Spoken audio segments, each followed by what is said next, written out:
Hello everyone, welcome to another episode of askST at NLB video series, brought to you by the Straits Times and the National Library Board.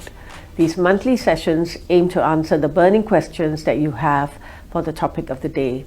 To those who have submitted your questions, thank you for sending them across to us. I'm Sandra Davie, Senior Education Correspondent of the Straits Times, and with me today is Mr. Mervin Ang, who's part of the NLB outreach team. As part of the team, he's conducted numerous talks and workshops on information literacy and media literacy to diverse audiences, including school students. Today we will discuss why reading as a skill is now more important than ever and even harder to master. Thank you, Marvin, for joining me today. And as I said, as the senior education writer for the Straits Times, I cover the whole gamut of education issues, everything from preschool education to university education. I also look at different issues in education, internet use, which is quite a worry now among the young, and reading, and how important reading is in early childhood development. And one of the highlights for education journalists, not just for me but around the world, is the PISA test results that are released every 3 years by the OECD, which conducts the test. PISA stands for Program for International Student Assessment, and it's conducted. You have students from over 70 countries participating in the test, in the last test, for example, and it was something like 600,000 students from 79 countries, including Singapore, of course. It looks basically at how students use their skills acquired through mathematics, reading, and science to solve problems. So how it's applied to solve problems. And it also studies other trends in education, including reading habits and internet use. And the last PISA test, 2018, what concerned me as an education reporter is that it found that the majority of the 600,000 15-year-olds who took the test lacked the skills to read with discernment. This means, among other things, right, they could not differentiate between fact and opinion when reading online, which I feel is really crucial in this day and age. I looked at the specific results for Singapore, and which was ranked second in reading, right? And I thought, wow, we're ranked second in reading, can't be that bad, right? And they also had Singapore also had the largest share of top performers in reading, which is level 5 and 6, which means that they could read with discernment and tell fact from opinion. They could also comprehend lengthy texts and concepts that are a bit abstract and maybe even counterintuitive, which is good. But then if you were to flip the numbers, it means that it's only 1 in 4 Singapore students who had, these skills, and 3 in 4 did not. Right? I mean, we were much better off than a lot of other countries where only 1 in 10 performed at these highest levels. But still, to me, 3/4 of Singaporeans surveyed did not have these skills, and it's kind of worrying, and I could understand why OECD raised it as a big red flag, So, of course, I looked into what's happening here, right? Why is this happening in Singapore and around the world with our young people? And really, when you look at reading, we take it for granted, of course, but as a skill, it's actually quite complex. There are 2 parts to it. One part, of course, is decoding the text, being able to read the text. And then the other more important part is the skill of comprehension, or what they call meaning making, right? And it enables the reader to basically engage and get involved with the text and understand it more in depth and So all in, reading is a complex skill, yes. Right? And that's why libraries around the world, educators know that reading needs to be taught systematically, very early on in life for kids, right? And deliberately, intentionally, and within the context, right? To develop reading literacy. So when I spoke to the OECD officials, of course, OECD officials who conduct PISA, the other thing that's happening is with everything else going digital, readers, including our young people, of course, are going online to read.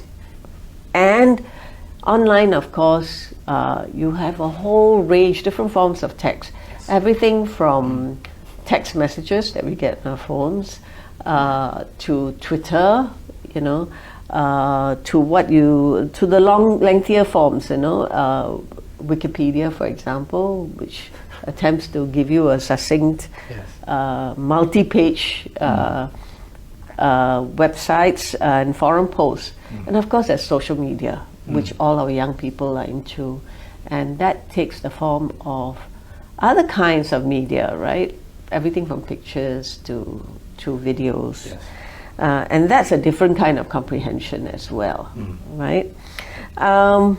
So not only do they have to contend with different formats, every site that they go into, they have to be able to evaluate and understand what is it that the writer is trying to say, right?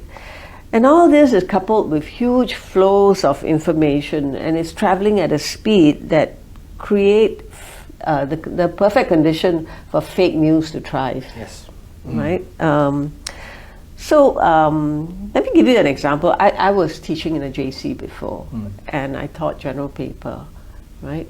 And back then, and even I would say 5 years ago, when you ask your students to go and research a topic like climate change, you would give them a list of readings to do. It's all, I would have checked it, I would have made sure they are authoritative, yes. And they are basically sources that they can trust, right? And I ask them to go and read it and then try and come with some kind of an understanding on the issue.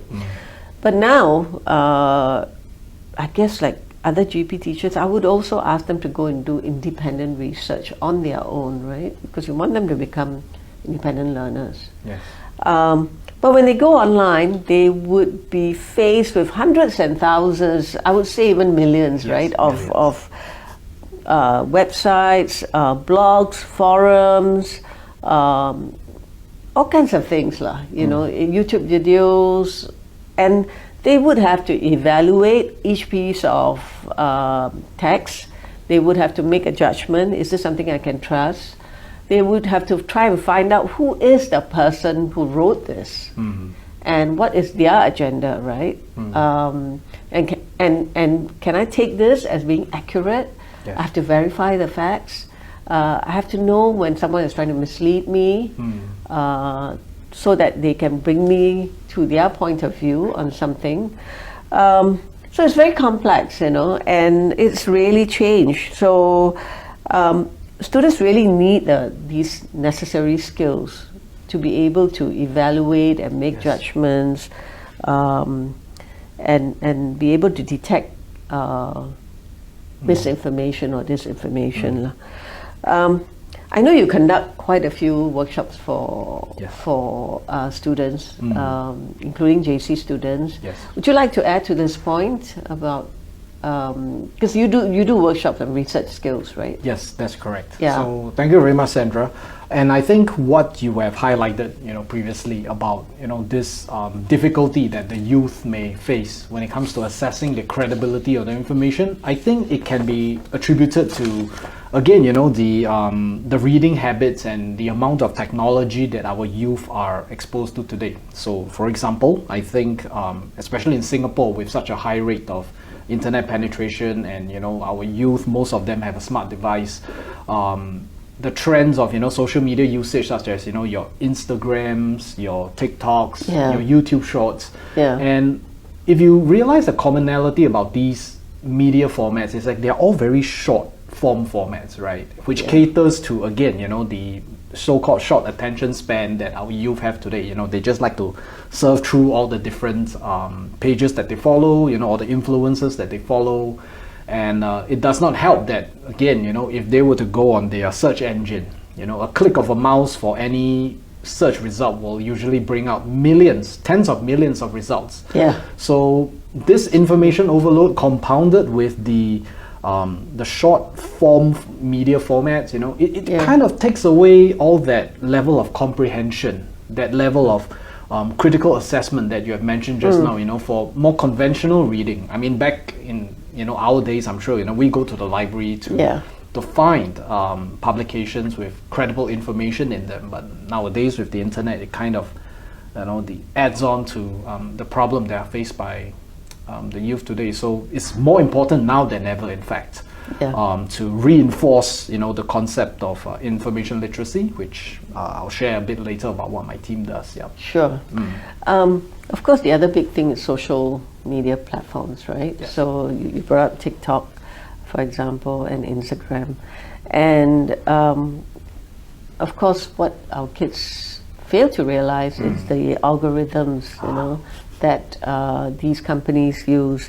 And basically, they sort the social media users into groups of like-minded individuals. So you end up in echo chambers, right? Where everyone that you interact with basically repeat your point of view or adds to your point of view, and it manages to filter out differing views and opposing views, which are important, because when someone comes with a different perspective, you're forced to rethink, your point of view, right? So, I don't think our students realize how powerful these algorithms can be in persuading them into a point of view and really downright misleading them, right? Sometimes. Would you like to add to this, Marvin? Yes, definitely. So, with reference to what you mentioned, the algorithms, right? Every one of us are actually subject to them these days, like it or not. So whether it is in the form of our social media accounts, it could even be in the form of our, the search results that we get. For example, all right, if we are to use the same search engine and we search for the same term, the results that you are going to get are going to be different from mine. Very different, exactly. And because of that, the youth being on social media platforms today like Instagram, TikTok, they are getting pushed, recommendations of, for example, advertisements or even recommended pages for them to consider to follow.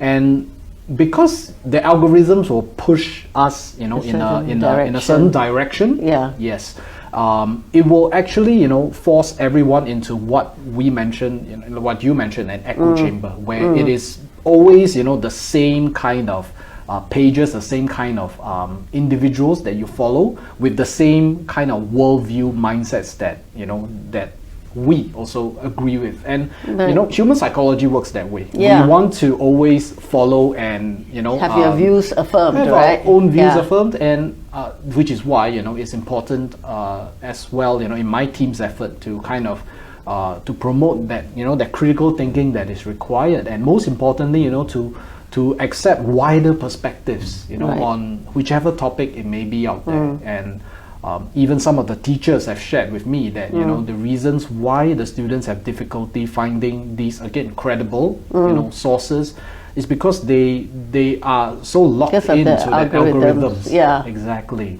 Yeah, that's right. So really, I think we need to teach our kids to go looking for different perspectives and opposing views as well, and to consider them, because it helps you think further, go deeper into a subject as well. And that's really lacking. So I can understand why OECD raised this red flag. But I would also like to bring up some of the other PISA 2018 findings on reading. They have a bearing on, I feel, our young people's ability to read. First of all, of course, the amount of time they spend online. outside of school. That's what PISA measured. It increased by more than an hour a day between 2012, which is the previous test, and 2018. So students reported spending on average about 3 hours online outside of school on weekdays, and almost 3.5 hours online on weekend days. I've looked at other studies, and which really puts it at 5 to 8 hours on the weekends, including for Singaporeans, right? Our local studies. And of course, another worrying development is the decline of good old-fashioned reading of books, magazines, newspapers, and for pleasure, which is an activity that research has found helps improve not just reading or your vocabulary, but also even things like mental health of teens, which we are very concerned about, and self-awareness and self-understanding, developing empathy for others. So to me, that's worrying as well, because our students read less for leisure, and they also read fewer fiction books, magazines and newspapers, of course, because they want to, as opposed to because they have to. So they're reading for very practical reasons, and they tend to do most of their reading online, and of course that includes accessing chats, online news or websites which they feel can be trusted, but it's questionable whether that's the case. Of course, this is bad news for anyone trying to promote reading or literacy, like all the libraries in the world, right? Because when a child reads for pleasure, and you develop all these fantastic skills, being able to immerse yourself in a story, visualize the meaning, engage with the characters in the book, identify with them, empathize with them. It's so important in that comprehension, making meaning part of reading, right? And you also develop this capacity to experience things from other people's perspectives. That's one of the joys of reading a book, for example, or getting so involved in a story, right? You come out agreeing with a character or identifying with them. And that's not happening, with our young people. So of course, now we come to the question of what can we do about this, right? Yes. The Straits Times, for example, as a flagship newspaper, we've become very concerned about this, because it's also about information literacy and media literacy. And so we are studying different ways in which we can reach out to the larger public audience, as well as our students from primary school onwards, on how we can teach them the skills that will enable them to discern fact from opinion, something that's inaccurate or meant to mislead, how they can verify facts, how they do research without plagiarizing. That's been in the news recently. And really, I think we've just been through the COVID-19 pandemic, and I think COVID-19 kind of highlighted this problem even more, because there was so much misinformation on COVID-19 about vaccines, for example, the cause of it, or the source of COVID, how it started, and so on. Do you want to add something here specifically on COVID-19? Oh yes, Sandra. So for COVID-19 specifically, like what my team actually have done is that the content that my team actually, we are called the SURE team, and SURE stands for source, understand, research, and evaluate. And as part of NLB's, in fact, our latest initiative, which is called Lab 25, the Libraries and Archive Blueprints 2025, one of our major pillars at NLB for the general public is actually called the informed citizenry, where we hope, to nurture, a more, an audience that, are able to become more reflective thinkers about the information that they come across. And how how this ties back to COVID-19, like what you mentioned, is that my team, being the Sure team, what we do is we put up these videos that we actually we will bring in, a fake news case about COVID-19, and we'll literally break it down using the Sure steps. So, for example, S stands for the source of information. Is your source of information credible and reliable? U stands for, do you understand the information? Does it make sense to you? Does it seem more like, is it factual information, or is it an opinion, or is it fabricated? The third step is research, R, and that means digging deeper, going beyond the initial source. So for COVID-19, for example, a lot of the misinformation are in the form of WhatsApp messages, usually a single photograph, talking about so-called miracle cure for COVID-19, back in the earlier years. And the last step is evaluating, your source of information, where, we want to let the audience know that, you should take a step back and realize that every media that is forwarded to you or shared on your social media, all of them have two sides to the story, right? And tying all this together, by putting these content on our Sure website, which is available for the public. It's sure.nlb.gov.sg. We put up these educational videos. We put in content that is written specifically for various audience types of parents, children, teachers, for example. Right. And all of these little, pieces of information, we just want to educate the public as much as we can. And then, even for topics like COVID-19, that's just the tip of the iceberg.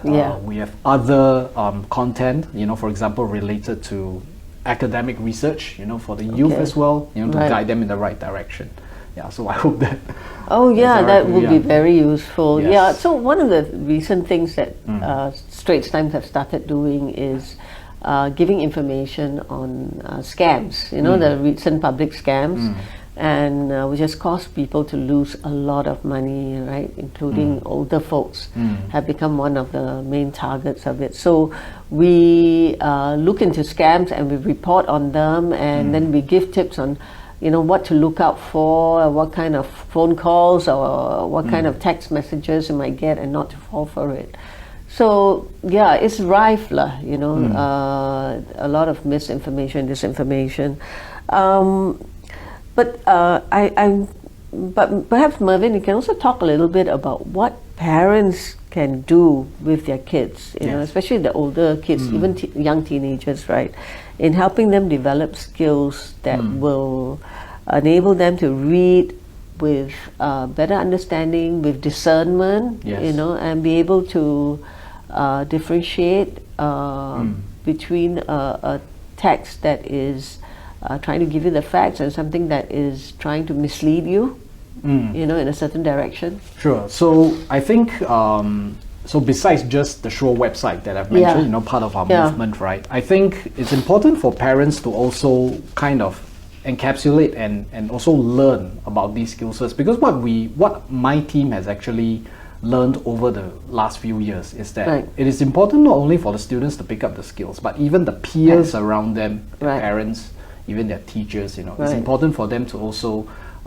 gain knowledge, of those skill sets that are needed, whether they are critical thinking, whether they are information discernment skills, and as a result, just apply them on an everyday basis, right? So, for example, for the youth, the students that I have taught, in the last few years over all the various workshops, I told them that, every single day, if you were to put in just 10 minutes of your time, applying the skills, of just discerning the information that you come across, or the next time you go into a search engine, use a few search operators or a few search commands, you can actually make the information sphere around you actually a lot more credible just by applying these skills, which are taught by my team, and it doesn't take too much of their time. If you could spend 3 hours of your day, surfing through your favorite Instagram pages, you could dedicate 10 minutes of your time just by applying a little bit of that, that information discernment and assessment. And not to mention, in NLB we have such a wide range of books that you can learn from, not only the physical books in our, the wonderful libraries that we have, but also in our digital collection, that you could actually borrow from the NLB mobile app. Right. For example, yes. My favorite is the Harbourfront Oh, the library at Harbourfront? Yes. Yeah, nice sea view. Yes, beautiful, modern design. beautiful. Yeah. I and love that those is yellow just, chairs. Yes, and that is just one of the many public libraries that we have. Yeah, So, of and course. every library is almost like a little unique treasure trove of Yeah, books exactly. and the wonderful staff, that actually, put up the book displays, for example. Yes. Okay, let me, we asked parents to send in their questions, right, on the topic. And, maybe you can help me answer some of these questions. So we had a Mr. George Ng who wrote in to ask if people being online on social media means the end of reading. Let me go first in this, and maybe you can weigh in if you want to. But it depends on, Mr. Ng, it depends on what you mean by reading, really. If you mean reading printed books, yes, even people who read books, read novels, are turning to e-books and devices such as Kindle, right? But this is really for the sheer convenience of it. I do that sometimes. But if you mean reading as in reading with good comprehension and understanding, I would say yes, it has been impacted, right? There's a lot of research, of course, that shows that when reading online, people are not as focused and have the retention isn't as good, right? Because you tend to skim when you're reading online, more so than when reading on print. And of course, with kids, there's a lot of research that shows that when you're trying to get them reading, it's better for them to get started on printed books, and instead of anything that's on e-books, for example. It's just the whole thing about a parent holding a child, sitting with them, bonding and going through and talking through it, right? That is really helps with the whole building of that literacy skill in children. Do you have anything to add here? Sure. In fact, if he was alluding to the end of reading because of social media, and I think I love what you have just shared. Why not we get the kids started on that journey with the physical book first? Because nowadays it's inevitable. The kids get so much screen time these days. Not only at home but even in schools, they're using their personal learning devices these days. And I think I love that sentiment that you shared, because we at the National Library Board, we view reading as this it's a lifelong joy, reading itself, alluding to what you mentioned about reading for leisure, for example. And I view books as, every book is kind of like a little chamber of either, escapism or even a treasure trove of knowledge. So, a chamber of escapism because it's a fictional book that I love. For example, The Lord of the Rings. I've read it multiple times. And why is that? Because I just want to escape again into Tolkien's Middle Earth. And then, when you go to non-fiction books, there's so many kinds of books out there that help to enrich our knowledge, to open up our minds and, to what's out there in the rest of the world. And I think with that, at least with that plan in mind, parents can consider it as well. Myself, included as a parent, if my kid grows up, I will want them to, pick up the physical book. And then because eventually I know they're going to get on their devices anyway. So, there's just nothing like, the feel of a book in the bed. And my favorite is actually the smell of a new book. I don't know how many of the viewers will actually go through this, but I go to a bookstore, I go to a library, if it's a fresh new book, I like to ride through the pages and just smell the new pages. But of course, these days with COVID, you've got to make sure you stick to the hygiene protocols. Okay.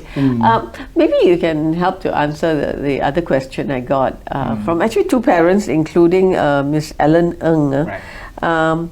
She says that she's trying to get her pre-teen interested in reading. What are some of the books that NLB or you would recommend to get them started?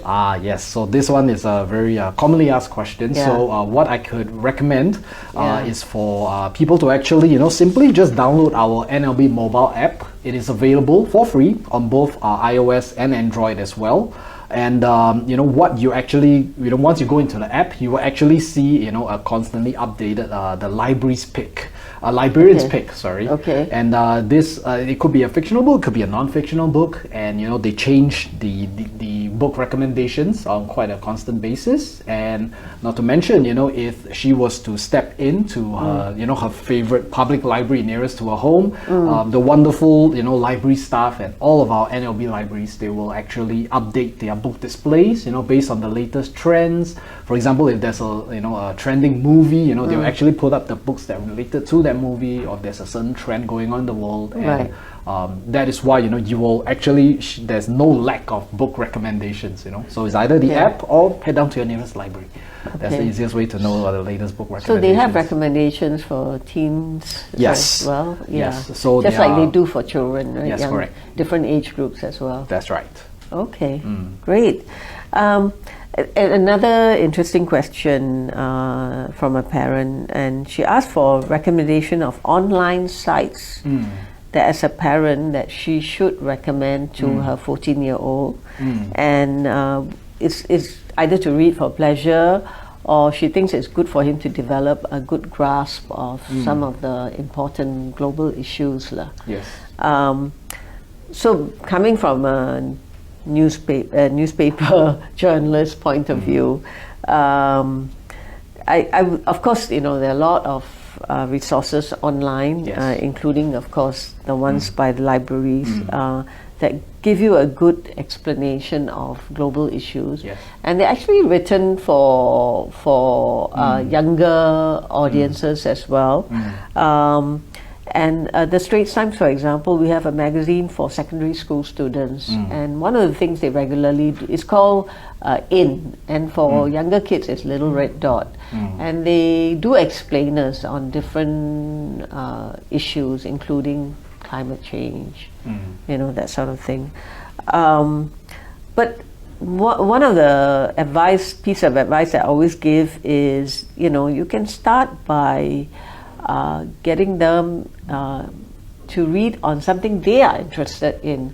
So, for example, on the environment or environmental issues or climate change, for example, a lot of kids are interested in fashion, of course, right?